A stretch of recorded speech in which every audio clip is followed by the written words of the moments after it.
Hai Plan, apa kabar kalian hari ini? Masih kembali bersama sahabat kalian tentunya dari Plan YouTube channel.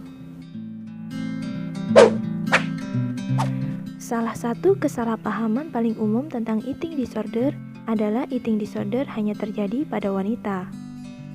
Nyatanya, pada tahun 2007, Tantiani membuktikan bahwa 34,8% remaja di Jakarta mengalami penyimpangan perilaku makanan dan 27% menderita bulimia nervosa.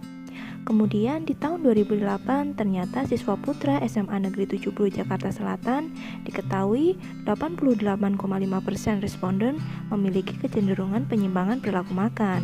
Nah, data ini telah menunjukkan bahwa laki-laki pun beresiko mengalami penyimpangan perilaku makan.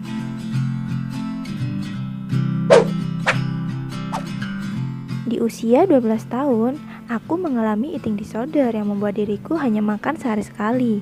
Dulunya, aku adalah anak yang sangat ketakutan dan aku mengalami breakdown berat ketika tidak bisa mengikuti semua perubahan yang dilimpahkan kepadaku.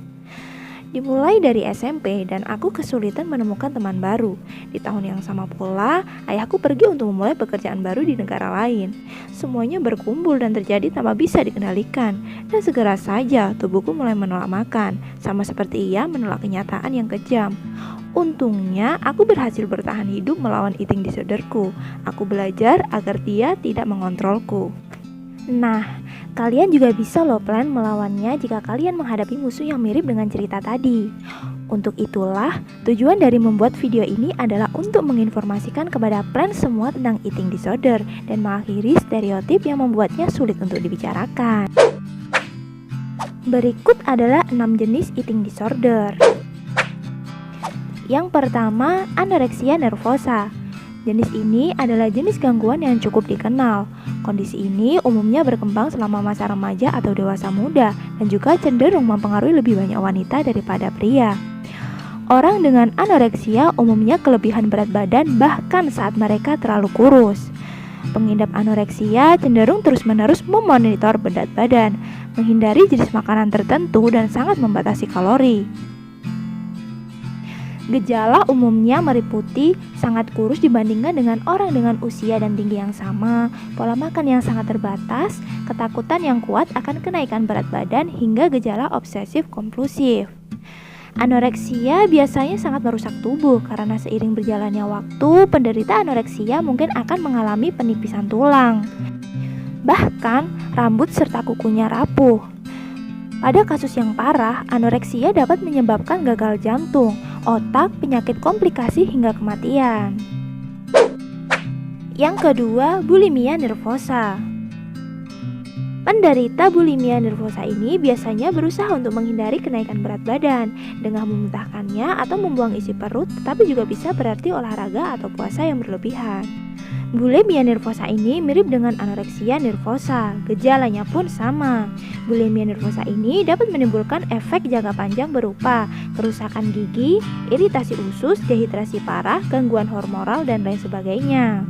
Apabila sudah parah, bulimia dapat menciptakan ketidakseimbangan kadar elektrolit seperti natrium, memicu terjadinya stroke, bahkan gangguan serangan jantung. Yang ketiga, binge eating disorder. Penderita gangguan makan pesta ini biasanya mengkonsumsi makanan dalam jumlah besar dengan sangat cepat. Namun mereka tidak membatasi asupan kalori di waktu lain atau membersihkan kelebihan makanan yang mereka konsumsi. Gejala umumnya adalah makanan dalam jumlah yang sangat cepat, merasa kurangnya kontrol selama makan, perasaan tertekan seperti rasa malu, jijik atau bersalah ketika memikirkan perilaku makan. Risikonya adalah berat badan naik atau obesitas, di mana biasanya terjadi pada pria dewasa. Pada kasus yang parah, binge ini dapat menyebabkan penyakit jantung, stroke, bahkan diabetes tipe 2. Yang keempat adalah PICA. PICA merupakan gangguan makan lainnya yang melibatkan makanan, di mana makanan tersebut adalah hal-hal yang tidak dapat dianggap sebagai makanan. Biasanya penderita merasa ingin makan zat makanan seperti kotoran, tanah, kapur tulis, sabun, kertas, rambut, kain wol, kerikil, bahkan deterjen. PICA ini biasanya terjadi pada orang dewasa serta anak-anak serta remaja. di mana individu dengan PIKA beresiko mengalami keracunan, infeksi, cedera usus, bahkan defisiensi nutrisi. Yang kelima, rumination disorder. Rumination disorder disebut juga sebagai gangguan perenungan.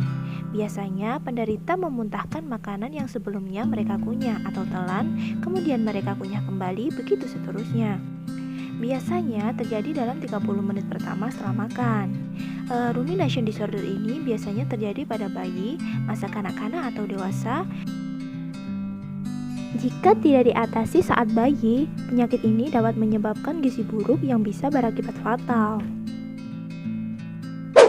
Yang keenam, gangguan asupan makanan avoidant atau restriktif. Umumnya, gangguan ini berkembang pada masa bayi atau anak usia dini. Penyakit ini dapat bertahan sampai dewasa. Gejalanya biasanya kurang minat akan makanan atau ketidaksukaannya terhadap aroma, rasa, warna, tekstur, atau suhu tertentu.